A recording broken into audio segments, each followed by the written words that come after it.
బషీర్బాగ్లోని agriculture office వద్దకు ధర్నా చేసిన మాజీ మంత్రి హరీష్ రావును పోలీసులు అరెస్ట్ చేశారు.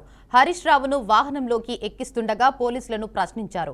అరెస్టు చేయడానికి వచ్చిన పోలీసులను జీతాలు పెరిగాయా, వాహనాల్లో కొట్టిస్తున్న పెట్రోల్ డబ్బులు ఇస్తున్నారా అని అడిగారు. టీఏ, డీఏలు వచ్చాయా అంటూ పోలీసులను హరీష్ రావు అడిగి తెలుసుకున్నారు.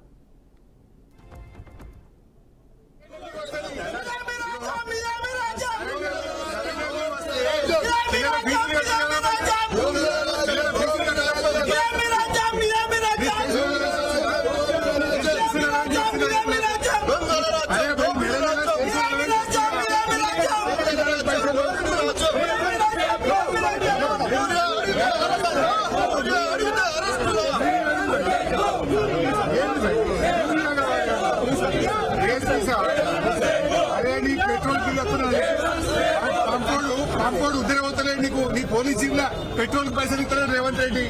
పోలీస్ స్టేషన్లలో బండ్లలో మీ సొంతం పైసలు వస్తున్నాయి చెప్పి పైసలు మీ పెట్రోల్ పంప్ పైసలు వస్తున్నాయా?